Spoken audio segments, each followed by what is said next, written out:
নবী ইব্রাহিমের মতো ঈমান যদি আজও থাকে বিদ্যমান, অগ্নিকুণ্ডে দেখতে পাবে খুবসুরত এক ফুল বাগান। সুবহানাল্লাহ পড়েন। কুলনা ইয়া নারু কুনি বারদান ওয়া সালামান আলা ইব্রাহিম। ওরা মেলা থেকে আসলো, আসার পরে দেখে যে হায় হায়, কি হলো, সবগুলো কি ভেঙে চুরমার। তারা বলল আমাদের খোদার কি হলো? ফাজআলাহুম জুজাজান ইল্লা কাবীরান লাহুম লাআল্লাহুম ইলাইহি ইয়ারজিউন। তারা যখন মেলা থেকে আসলো, মেলা থেকে আসার পরে তারা দেখলো সবগুলা ভাঙ্গা সাইজ, বড়টার গলায় বড় একটা কুড়াল ঝোলানো আছে না নাই? আছে। এটা দেখে তারা জিজ্ঞাসা করলো, ইব্রাহিম এগুলো কে করছে? আনতা ফাআলতা হাযা বিআলিহাতিনা ইয়া ইব্রাহিম। ও ইব্রাহিম, আমাদের উপাস্যদের সাথে এগুলো কি তুমি করেছো? আনতা ফাআলতা, তুমি করেছো? ইব্রাহিম আলাইহিস সালাম বলেন, আমারে দোষ দেন কেন? বাল ফাআলা কাবীরুহুম হাযা ফাসআলুহুম ইন কানু ইয়ামতিকুন। ইব্রাহিম আলাইহিস সালাম বলেন, আমারে দোষ দিয়ে লাভ নাই, ওই যে বড়টারে দেখেন কাঁধে কুড়াল নিয়ে দাঁড়ায় আছে, ফাসআলুহুম, ওইটারে জিজ্ঞেস করেন, ওইটাই ভাঙছে রাগ হইয়া। এই ছোটগুলাই ভাঙছে, আমরা খোদা, আমাদের খোদার ভাগ দিতে হবে। বড়টারে বলছে না, আমার ক্ষমতা বেশি, তো করে ভাগ দেওয়া যাবে, ভাগ দেওয়া যাবে না, মারামারি কইরা। এরপর বড়টার বড় গায়ে শক্তি বেশি, কুড়াল দিয়া সবগুলোরে ভাঙে সাইজ, খোদা সবগুলোরে ভাঙছে, ও মন্দিরের মধ্যে একাই রাজত্ব করবে। ওয়ালা বাল ফাআলা কাবীরুহুম হাযা ফাসআলুহুম ইন কানু ইয়ানতিকুন। ইব্রাহিম আলাইহিস সালাম বললেন, বড়টারে জিজ্ঞাসা করো যদি সে কথা বলতে পারে। তখন তারা বলল যে, ইব্রাহিম তুমি কি আমাদের পাগল পাইছো? এগুলো তো কথা বলতে পারে না, এগুলো খেতে পারে না। ইব্রাহিম আলাইহিস সালাম বললেন, তাহলে কথা বলতে পারে না, খেতে পারে না, তাদের কাছে তোমরা কি চাও? সে তোমাদের কিভাবে সাহায্য করবে? নমরুদের কাছে বিচার চলে গেল। নমরুদের কাছে বিচার যাওয়ার পরে ইব্রাহিম আলাইহিস সালামের হাত পা বেঁধে নমরুদের সামনে হাজির করা হলো। বাবেল নগরীতে নমরুদের সামনে যখন ইব্রাহিম আলাইহিস সালামকে হাজির করা হলো, এবার নমরুদ তেলে বেগুনে জ্বলে উঠছে। তেলে বেগুনে জ্বলে উঠছে, উঠে বলতেছে, কি বাবেল নগরীতে আমার চেয়ে বড় কোনো খোদা আছে নাকি ইব্রাহিম? তুমি আবার কোন খোদার কথা বলো? আমিই তো খোদা, তোমার খোদার কি ক্ষমতা আছে? ইব্রাহিম আলাইহিস সালাম ডাক দিয়ে বললেন, রব্বি আল্লাযী ইউহয়ী ওয়া ইউমীত, আমার রব জীবন দান করেন, আবার আমার রব মানুষের মৃত্যু দান করতে পারেন, ঠিক কি না? মৃত্যু জীবন এগুলোর মালিক কে? এগুলো কার হাতে? আল্লাহর হাতে। নমরুদ বলল, তাই নাকি? জীবন মৃত্যু তো আমিও দিতে পারি, আনা উহয়ী ওয়া উমীত। কত বড় বলদ, বলে আনা উহয়ী ওয়া উমীত, জীবন মৃত্যু এগুলো তো আমিও দিতে পারি। তোমার খোদা একা পারে, আমিও পারি। ও নিজেকে খোদা দাবি করেছিল না? 400 বছর সে রাজত্ব করেছিল নমরুদ, এবং সারা পৃথিবী সে শাসন করেছিল। এক পর্যায়ে সেই অহমিকায় দম্ভে সে এক পর্যায়ে নিজেকে খোদা দাবি করেছিল। নমরুদ বলল, আনা উহয়ী ওয়া উমীত, জীবন মৃত্যু তো আমিও দিতে পারি। জেলখানা থেকে ফাঁসির 2টা আসামিকে ধরে আনা হলো। ধরে আনার পরে হাতে ধারালো ছুরি হাতে নিয়ে ফাঁসির আসামি একটার বুকের মধ্যে ছুরি ঢুকিয়ে দিল, ঢুকিয়ে দিয়ে ওই জায়গায় ওইটা শেষ। এবার নমরুদ বলল যে, এই যে উম্মিদ, আমি মৃত্যু দিলাম এটারে। আর একটারে ছুরি হাতে নিয়ে এরকম কোপ দিবে, বুকের কাছে ছুরিটা নিয়ে আর দেয় নাই, কাছে নিয়ে আর দেয় না। এবার বলতেছে, যা, তোরে আমি জীবন দিলাম। এখন নমরুদ বলে, এই দেখ ইব্রাহিম, আমিও জীবন আর মৃত্যু দিতে পারি। আল্লাহর জীবন মৃত্যু দেয়া আর বলদ নমরুদের জীবন মৃত্যু দেয়া, দুইটা কি এক হলো? ইব্রাহিম আলাইহিস সালাম বললেন, তাই তো, ও তো জীবন মৃত্যু দিল। তিনি ডেকে বললেন, ফাইন্নাল্লাহা ইয়াতি বিশ-শামসি মিনাল মাশরিকি ফাতি বিহা মিনাল মাগরিবি ফাবুহিতাল্লাযী কাফার। ইব্রাহিম আলাইহিস সালাম ডেকে বললেন, নমরুদ, আচ্ছা তুমি যদি জীবন মৃত্যু আমার খোদার মতো দিতে পারো, তাহলে প্রত্যেকদিন সকাল বেলা আমার রব পূর্ব দিক থেকে পূর্ব দিক থেকে সূর্য উদিত করে, পশ্চিম দিকে অস্ত নেয়। যদি তোমার ক্ষমতা থাকে তাহলে আগামীকালকের সূর্যটা তুমি পশ্চিম দিক থেকে উদিত করে পূর্ব দিকে অস্ত নাও। এই ক্ষমতা কি আর আছে? দেখছেন কি মেধা! একজন বাদশার সামনে দাঁড়িয়ে এইরকম কথা বলার জন্য কলিজা লাগে, ঠিক কিনা? সবাই বলতে পারে। এবার ফাবুহিতাল্লাযী কাফার, এবার আর কোনো উত্তর নাই। এবার বড় হয়ে গেছে, এবার উত্তর দিতে পারে না। নমরুদ এবার তেলে বেগুনে জ্বলে উঠলো। সে ঘোষণা করল, আগুনের কূপ খনন করো। ইব্রাহিমকে আর বাঁচিয়ে রাখা যাবে না, বিশাল কূপ খনন করে তার মধ্যে আগুন জ্বালাও, ইব্রাহিমকে শেষ করে দিব। ইব্রাহিমের হাত পা বেঁধে ফেলো। হাত পা বেঁধে ফেলা হলো। ইব্রাহিম আলাইহিস সালামকে আগুনের কুণ্ডলীর মধ্যে ফেলানো হলো।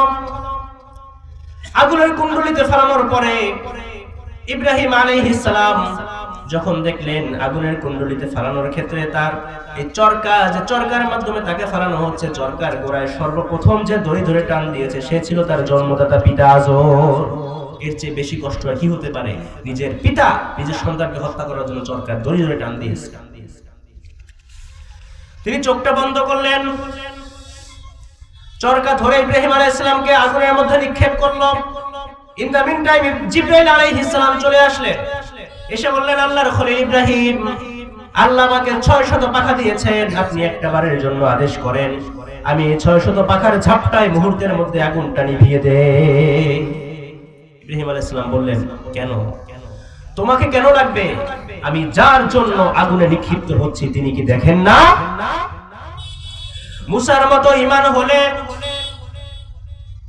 রাস্তা হবে সাগর জলে, নবী ইউসুফের মতো ঈমান হলে একে একে দরজা খোলে, নবী ইব্রাহিমের মতো ঈমান যদি আজও থাকে বিদ্যমান,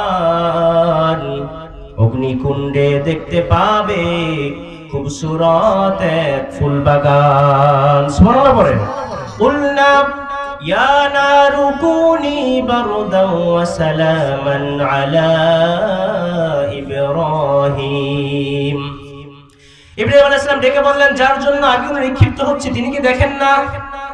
আল্লাহ আগুনকে আদেশ করলেন, আগুন সাবধান, তোকে আমি ক্ষমতা দিয়েছি, জ্বালানো পোড়ানো এটাই তোর ক্ষমতা, কিন্তু আজকে আমার খলিল ইব্রাহিম আগুনে পড়ছে, সাবধান, আমার খলিল ইব্রাহিমের একটা পশমও যেন না পড়ে। সুবহানাল্লাহ বলেন, একটা পশমও যেন না পড়ে। কুলনা ইয়া নারু কুনি বারদা। পরীক্ষা দিতে দিতে একদম শেষ পর্যায়ে কোন জায়গা থেকে শুরু হয়েছে পরীক্ষা মনে আছে? কোন জায়গা থেকে? ওই যে তারকা সূর্য দেখে বলছিল এগুলো আমার খোদা, ওইখান থেকে এই একটা পরীক্ষা চলতেছে, ওইটার ধারাবাহিকতায় এই প্রথম আগুনে নিক্ষিপ্ত হলো। এটা হচ্ছে প্রথম ঈমানের অগ্নি পরীক্ষা। আল্লাহ বললেন, আগুন জ্বালাও পোড়াও করা এটা তোর ক্ষমতা, কিন্তু সাবধান, ইয়া নারু কুনি বারদান ওয়া সালামান আলা ইব্রাহিম, ও আগুন আমার ইব্রাহিমের জন্য তুমি ঠান্ডা এবং আরামদায়ক হয়ে যাও। ঠান্ডা আরামদায়ক, তার মানে এত ঠান্ডাও না যে ঠান্ডায় কষ্ট হয়, ঠিক কি না? নাতিশীতোষ্ণ। মুফাসসিরিনে কেরাম এই আয়াতের তাফসীর করতে গিয়ে হয়রান হয়ে গিয়েছেন যে আল্লাহ কোন ঠান্ডার কথা বলেছেন, কোন আরামের কথা বলেছেন। ইব্রাহিম আলাইহিস সালাম পরবর্তীতে তার নাতিপুতির সাথে যখন গল্প করছিলেন, গল্প করতে করতে একটা পর্যায়ে তিনি বলেছিলেন যে আমি আমার জীবনে এই পুরো জীবনটার মধ্যে সবচেয়ে শান্তিতে যে কয়দিন ছিলাম সেটা হচ্ছে নমরুদের অগ্নিকুণ্ডে 40 দিন। সুবহানাল্লাহ বলেন। ওই 40 দিন যে আরামে আমি ছিলাম, এত আরামে আমি পৃথিবীতে কোনোদিন আর পারিনি, এত আরাম আর পাই নাই। যখন ইব্রাহিম আলাইহিস সালামকে আগুনে জ্বালানো গেল না, নমরুদ বলল, ইব্রাহিম তোমার খোদাকে বলো তোমার খোদার সাথে আমি যুদ্ধ করব। নাউজুবিল্লাহ বলেন, দেখি কত ক্ষমতা আছে তোর খোদার। বিশাল সেনাবাহিনী নিয়ে বিশাল ময়দানের মধ্যে নমরুদ হাজির হলো। আল্লাহ পাক রব্বুল আলামিনের এই বিশাল সেনাবাহিনী ধ্বংস করার জন্য বিশাল সেনাবাহিনীর প্রয়োজন আছে না নাই? আছে, আছে। আল্লাহ লাগে সেনাবাহিনী। বাতাস আল্লাহ সৈনিক না? আল্লাহ যদি এখানে 50 থেকে 60 কিলোমিটার বেগে বাতাস প্রবাহিত করে দেন, আমাদের একটারও খুঁজে পাওয়া যাবে? কি ক্ষমতা আছে আমাদের? কোন ক্ষমতা নাই। আল্লাহ পাক রব্বুল আলামিন বললেন, নমরুদ আসো, খেলা হবে। তুমি কি খেলা খেলবা? আমার খেলা দেখো। তোমাকে আমি সারা পৃথিবীর রাজত্ব দান করেছি। রাজত্ব পাওয়ার পরে তোমার দম্ভ অহমিকায় তুমি নিজেকে রব দাবি করেছো, খোদা দাবি করেছো। তোমাকে সাইজ করতে আমার বিশাল সেনাবাহিনী লাগবে না, একটা ল্যাংড়া মশা দিয়ে আমি তোমাকে সাইজ করে ফেলবো। সুবহানাল্লাহ। নমরুদ বিশাল হাজার হাজার সেনাবাহিনী নিয়ে ময়দানে হাজির।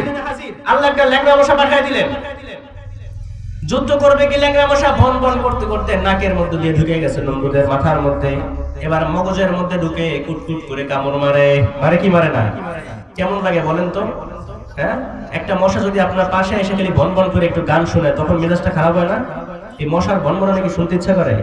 আর যদি মাথার মধ্যে ঢুকে এটা এরকম ভনভন করতে থাকে আর কামড় মারে, কেমন লাগে?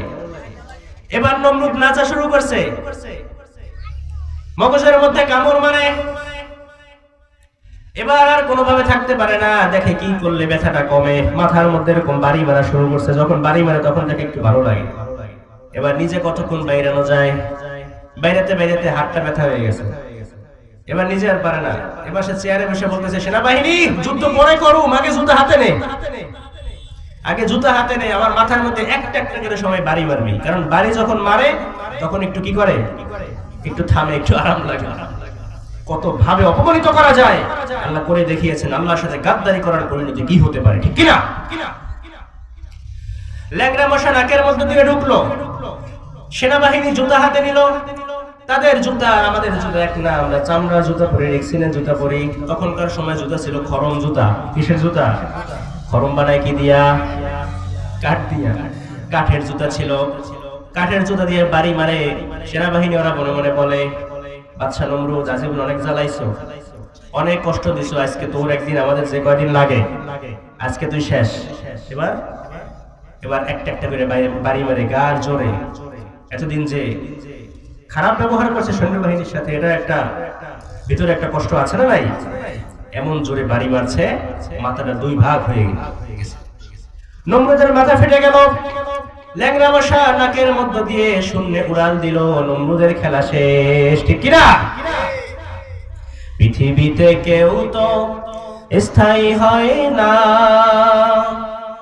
হোক না সে ফেরাউন কিবা নমরুদ, কেউ ভবে চিরদিন রয় না, কেউ ভবে চিরকাল রয় না, ঠিক কিনা? নমরুদের খেলা শেষ। এটা ছিল ঈমানের প্রথম অগ্নি পরীক্ষা। সুবহানাল্লাহ পড়েন।